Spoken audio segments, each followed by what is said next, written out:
수험생 여러분 반갑습니다. 오늘 을지대학교 논술 전형 국어 영역 안내 설명을 맡은 을지대학교 교양학부 교수 김경섭입니다. 우선 이번 을지대학교 논술 전형은 논술이 70% 반영이 되고 학생부가 30% 반영이 됩니다.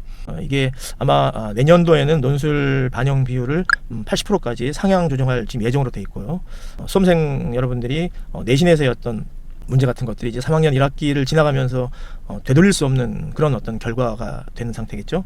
그리고 이제 수능 부담에 대한 부분도 마찬가지고, 그래서 이 논술 전형은 대학에서 공부를 할 수 있는 능력을 평가함에 있어서 내신이나 수능에서의 어떤 자신의 약점이나 이런 것들을 좀 커버하는 그런 기회를 제공하고, 그리고 더 중요한 것은 을지대학교에서 준비하는 논술이 여러분들이 지금 하고 있는 수능 공부 또는 내신 공부와 전혀 별다른 식의 공부가 필요한 게 아니라는 것을 좀 많이 강조하고 싶습니다. 그리고 또 을지대학교 그 논술 전형은 수능 최저 학력 기준이 없습니다. 그래서 논술 시험을 가지고 그 학생의 대학 수학 능력을 평가하고 그걸 토대로 우리가 학생을 선발하는 그런 전형이 되겠습니다. 모집 인원은 219명으로 되어 있는데요. 이게 지금 정시 수시 포함 을지대학교 1학년 그 입학 정원의 전형별 인원 중에서 가장 많습니다. 한 1,100명 정도 될 텐데, 그 중에서 수시 논술 우수자 전형이 219명으로 다른 전형과 비교했을 때 가장 많습니다.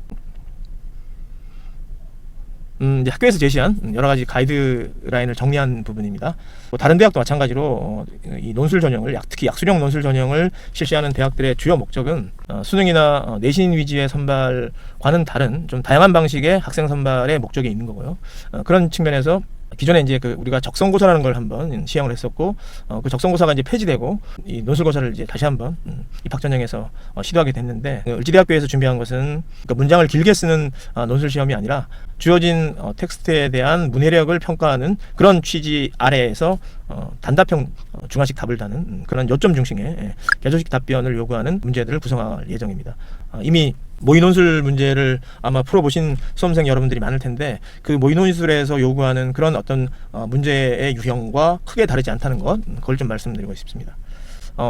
앞서 이 논술의 어떤 목적에서 잠깐 말씀드렸지만, 수능 공부나 고교내 중간고사, 기말고사, 고교내 정기고사 어떤 문제의 스타일과 난이도 면에서, 그 다음에 유형 면에서 크게 벗어나지 않는 문제들을 저희가 준비하고 있기 때문에, 여기 쉬운 논술이라는 이름으로 여러분에게 제시한 것처럼 고교 내신 성적 3에서 6등급 정도, 이 정도 학생들도 충분히 지원을 해서 자신의 어떤 능력을 평가받을 수 있는 그런 문제를 저희가 출제할 예정입니다. 고교 내신 등급이 이제 이 논술 전형에 어떤 식으로 반영이 되는지 또는 점수화되는지는 좀 뒤에 자료에서 말씀드리도록 하겠습니다. 그다음에 여기 세 번째 교차 지원에 대한 문제가 나오는데, 적성고사도 그렇고 을지대는 다른 수시 전형에서도 흔히 말하는 인문 자연계열 구분 없이 뽑은 지가 이미 오래됐습니다. 그래서 자연계 인문계 학생이 구별되는 또는 자연과 인문을 구별해서 내는 그런 문제 유형은 아마 없을 거고요. 교시별로 좀 차등되는 그런 문제가 출제될 예정입니다. 출제 수준에 대해서만 좀 더 말씀드리면, 아까 이제 난이도 부분은 제가 말씀드렸으니까 여기서 제일 중요하게 좀 말씀드릴 거는 연계 교재입니다. 그러니까 우리가 이제 문제 출제를 대비하기 위해서는 특히 이제 국어는 지문을 어디서 출제하느냐가 굉장히 중요한 요건이 될 수 있는데, 지금 각 고등학교의 교과서 같은 경우에는 출판사별로 여러 가지 좀 차이가 있죠. 그래서 그런 특정 교과서 위주의 출제라고 한다 그래도 학교마다 지금 교과서가 다르기 때문에 그 교과서를 채택하지 않은 학교는 불이익을 받을 수 있습니다. 그래서 EBS 출간 두 가지 교재, 여러분 다 아시는 수능 특강과 수능 완성, 이 두 자료에서 지문을 출제하는 게 원칙입니다. 그리고 저희가 그 지문을 변형하거나, 지문 변형보다는 아마 문제 변형이 좀 많겠죠. 거기를 공부하는 것이 을지대 논술을 준비하는 그런 어떤 공부 방향과 일맥상통하도록 문제를 설계할 테니까, 여러분은 EBS 출간 수능 특강과 수능 완성을 주의 깊게 잘 공부하시면 크게 이 문제 대비하는데 지장이 없을 거로 생각합니다. 그 EBSI라는 EBS 인터넷 방송 홈페이지에 이미 을지대 약식 논술 중에서 이 국어 문제에 대한 해설을 고등학교 선생님께서 굉장히 자세하게 잘 다뤄주셨습니다. 거기에서 이제 개별 문제에 대한 해설은 모의 논술 저희가 이제 4문항 정도 이번에 공개를 했는데, 그 문제 해설에 대해서는 거기서 고등학교 선생님께서 잘 아주 설명을 해 주신 걸로 알고 있고요. 거기에 덧붙여서 이제 세부적인 국어 영역에서의 문제 설계 같은 부분을 앞으로 잘 말씀드리도록 하겠습니다. 국어 영역에 대한 말씀 드리기 전에 우리 논술 전형의 일반적인 절차를 좀 말씀드리고 넘어가겠습니다. 10월 26일과 27일 양일간 논술 전형의 어떤 날짜가 지금 준비되어 있는데요. 아마도 26일 날 하루에 시험을 치르는 일정이 되지 않을까 그렇게 생각합니다. 지원자 수에 따라서는 약간의 변동이 있겠지만 되도록이면 26일 하루에 시험을 치르는 것이 되겠고요.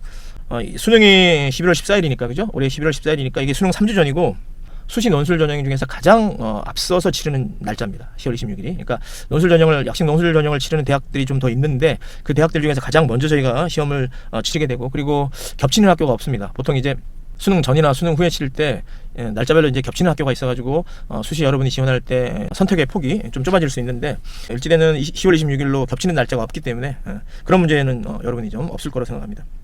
영역별 국어 영역에서의 출제에 대해서 이제 좀 자세히 말씀드리도록 하겠습니다. 이미 이제 저희가 발표한 바대로 총 14문항이 출제되고요. 과목은 국어 영어인데 지금 저는 국어 영역 중심으로 설명을 드릴 겁니다. 7문항에서 부분 점수가 있습니다. 그러니까 한 문제 안에 뭐 2가지 또는 3가지를 물을 수가 있겠죠. 그래서 여기 설명이 옆에 작은 글씨로 되어 있지만 문항당 10점인데 이 10점 안에 또 배점이 좀 갈릴 수 있겠죠. 그러니까 한 문제에 여러 가지를 물으면서 10점이 구성된다고 생각하면 됩니다. 그래서 국어 70점, 수학 70점에서 총 140점이 되겠죠.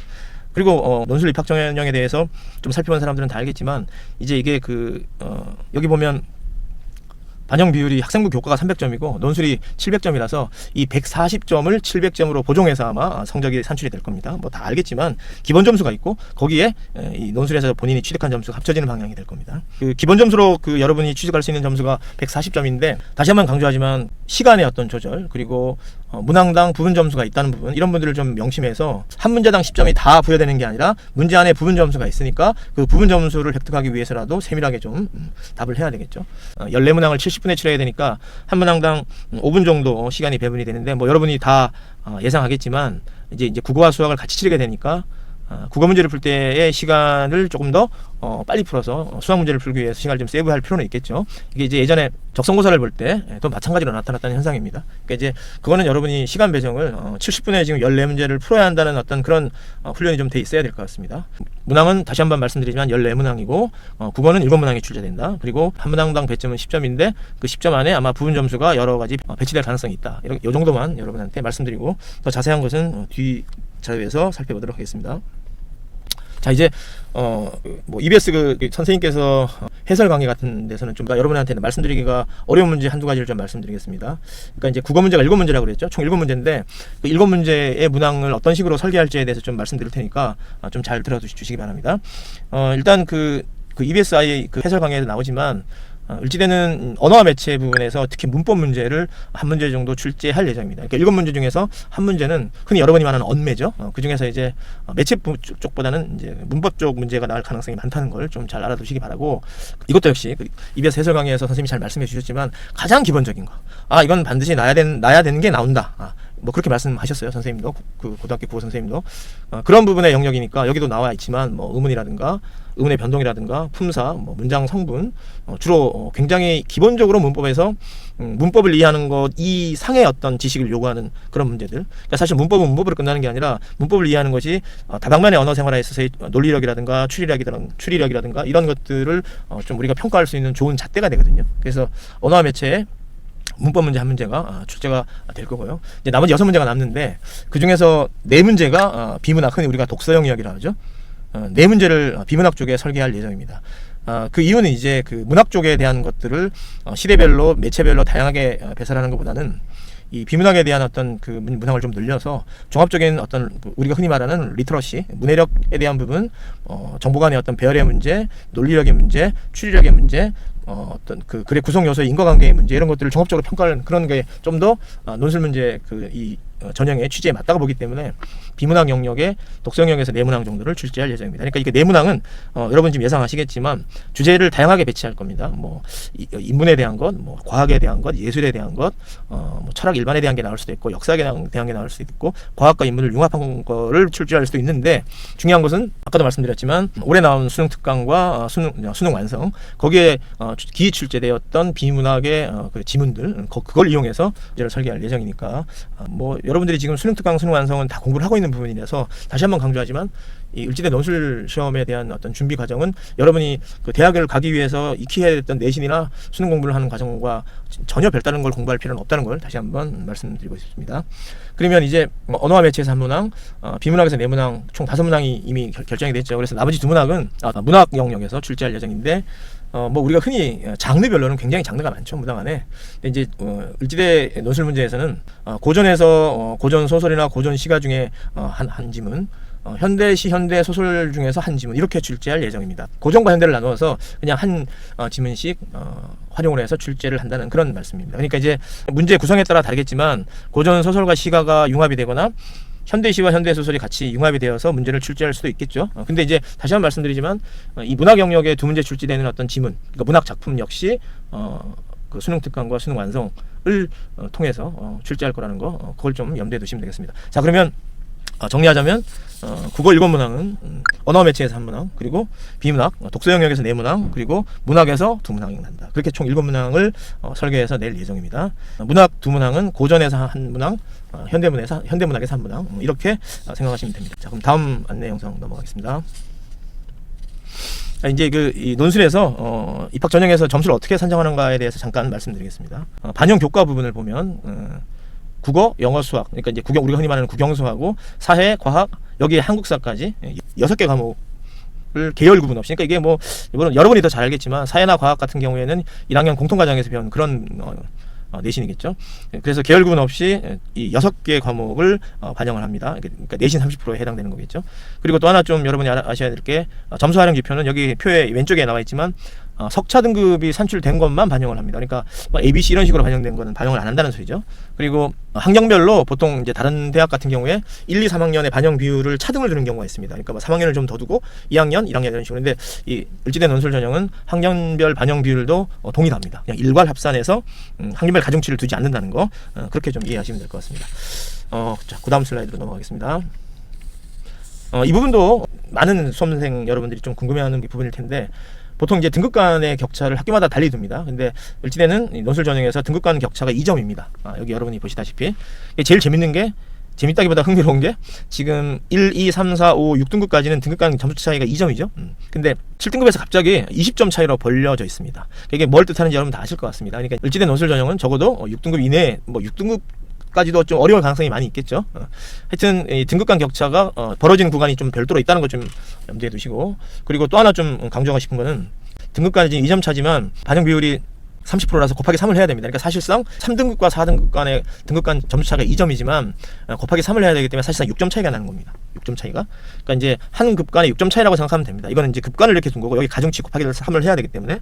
근데 이제 아까도 말씀드렸지만 논술이 한 문항당 배점이 몇 점이라고 했죠? 10점이라고 했습니다. 그러니까 다른 사람보다 자기가 논술 한 문제를 더 맞추면 사실 역전이 되는 거죠. 근데 그것뿐이 아니라 이게 지금 두 급간 차이, 만약에 3등급과 5등급 학생의 차이는 12점이거든요.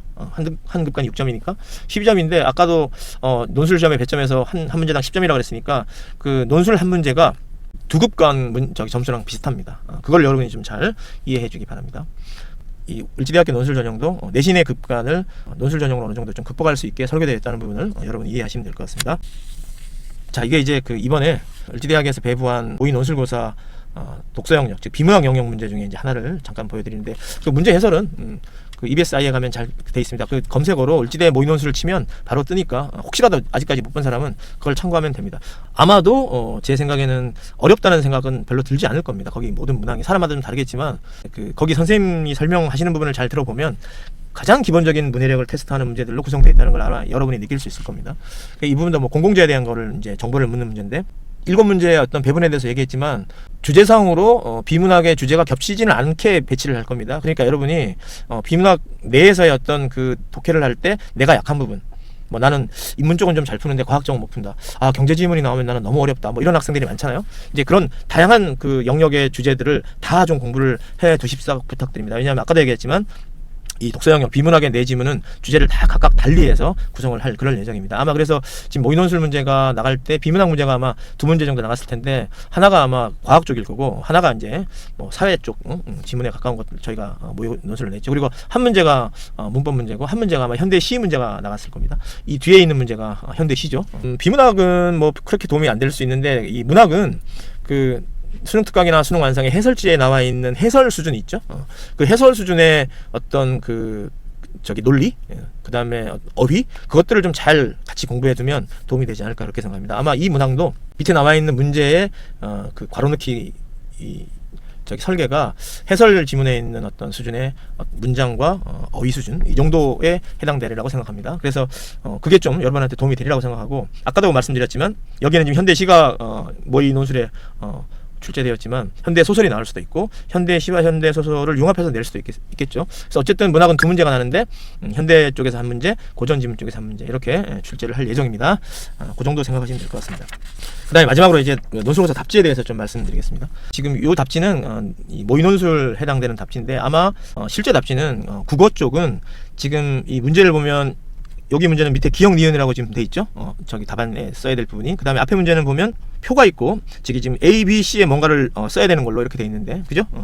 횡으로. 그러니까 이제 실제 우리가 그 논술고사 답안지는 이 국어 쪽도 이 문제 안을 이렇게 크게 비워두는 게 아니라 원래 문제에서 설계한 답안의 그 모양이 있죠. 뭐 기역 니은 아니면 기역 니은 디귿 이렇게 그게 세로로 돼 있든 가로로 돼 있든 그거를 해당 답지 안에 똑같이 표로 넣어줄 겁니다. 그래서 반드시 그 안에 이렇게 구분해서 쓸 수 있도록 그 별도로 서술형을 여기다가 설명을 할 필요가 없는 것은 쓸 필요가 없습니다. 단답형을 물으면 단답형에 대한 것만 해당 어휘를 쓰면 되기 때문에 문제에서 요구하는 대로만 잘 쓰면 되는 그런 수준이라고 생각하면 되고, 우리가 문제를 설계할 때 논란이 없게 뭐 지문 안에 있는 단어로 반드시 쓰라든가 뭐 반드시 아라비아 숫자로 쓰라든가 이런 식의 구체적인 조건을 문항 속에다가 넣어 놓을 테니까 수험생 여러분은 문항 안에서의 어떤 조건, 어떻게 쓰라는 조건에 맞게 잘 쓰면 크게 문제 없을 거라고 생각합니다. 뭐 이렇게 두서없이 좀 자세하게 되도록이면 좀 실용적인 걸 여러분한테 전달하려고 몇 가지 안내사항을 지금까지 좀 말씀드렸습니다.